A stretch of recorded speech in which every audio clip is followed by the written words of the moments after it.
Hello, this is Michael McCarthy, and in this video we're going to take a look at Zookeeper and setting up a sky dome with it, as well as some particle flow setups. In this scene, what I have here is a gradient sphere, as well as a cloud layer and a sun light that sets up a sky dome for my scene with some clouds.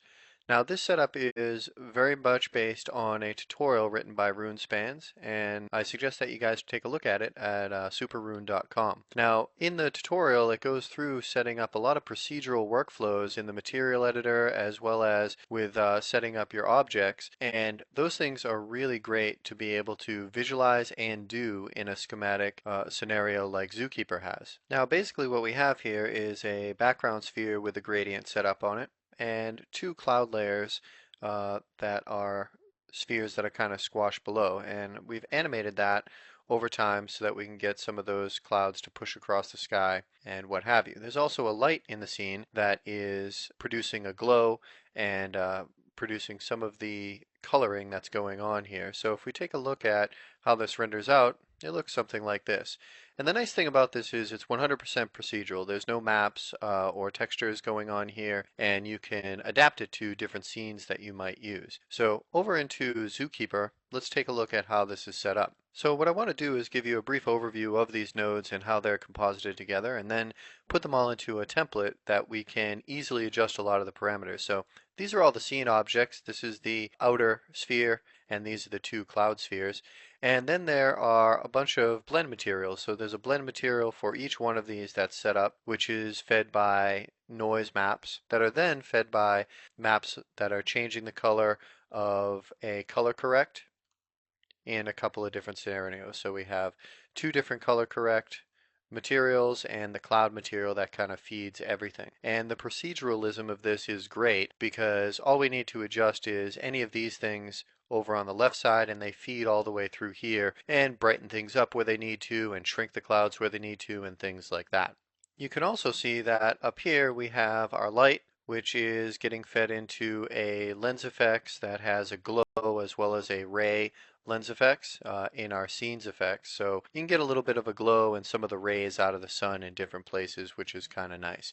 So what I want to do is take all of this and composite it into a Zookeeper composite node. I can actually select all these and right click and say group to composite, or if you just want to do it with an entire view, you have this drag composite view where you can just kind of drag it up there and it'll composite that entire view. So here's our new ENV Sky composite node, and what I want to do is go back in here and make some inputs so that it's easy for us to adjust some things. So let's go over to these guys on the left, and I think the sun color and the multiplier will be pretty important for us to be able to adjust. I'd like to be able to adjust the noise size as well as the phase, which is already animated for animating our clouds. This color controls the horizon color, and this controller is the top sky color. And I think that's about it for now. So now if we pop back into this new schematic view, you can see that all these things have been input over here. Now, in a composite node, I can actually rename these to something that's a little more sensible. To do that, all I have to do is double click. So I'm going to call this sun color, sun multiplier, cloud size, cloud animation, horizon color, sky color, and sun size. So now I have all these set up kind of the way that I want them, and all I have to do is adjust any one of these. So in order to see this a little bit easier, let's just pop up the active shade, and you can see here is our sky. So if I want to change something about the sun color, so maybe we'll make this a little bit more of a sunrise scenario, I can bring this over to something that's a little bit more orange, and I might do that with the horizon color as well. And you can see that happen there. And I'll change this sky color at the top to be a little deeper. And we can see we have a kind of completely different setup here on our clouds. I think maybe we'll make them a little bit bigger too so that they're more wispy and smooth. And then we'll get something set up like that. So we can make a number of different setups with this type of composite node and only have access to the things that we want. So we'll just try something else really quickly. Bring that back there. Let's bring the multiplier up so that it's affecting the scene a lot more. See a lot more of that sun come out. We'll bring the cloud size back down a bit. and just change that horizon color back to a cerulean. And the top color, maybe we'll try a purple, see what we get. Very interesting scenario. I think maybe we'll bring this cerulean down a little bit more.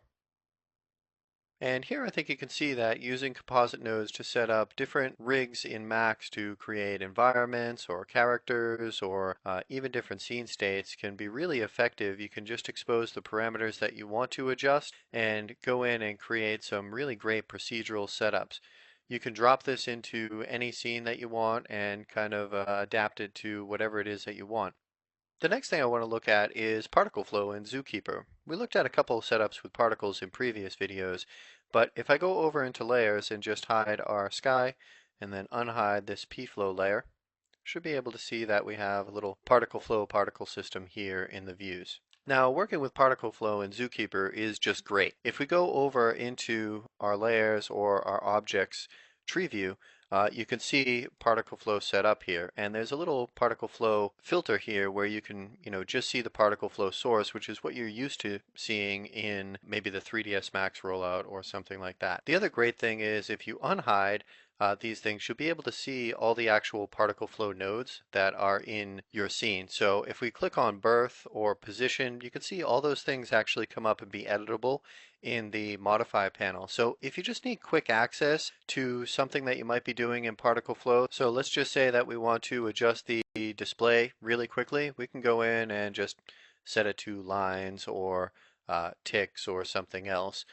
Which is definitely pretty handy, or we want to see the particle IDs. So that gives us quick access to some of the parameters that you might use inside of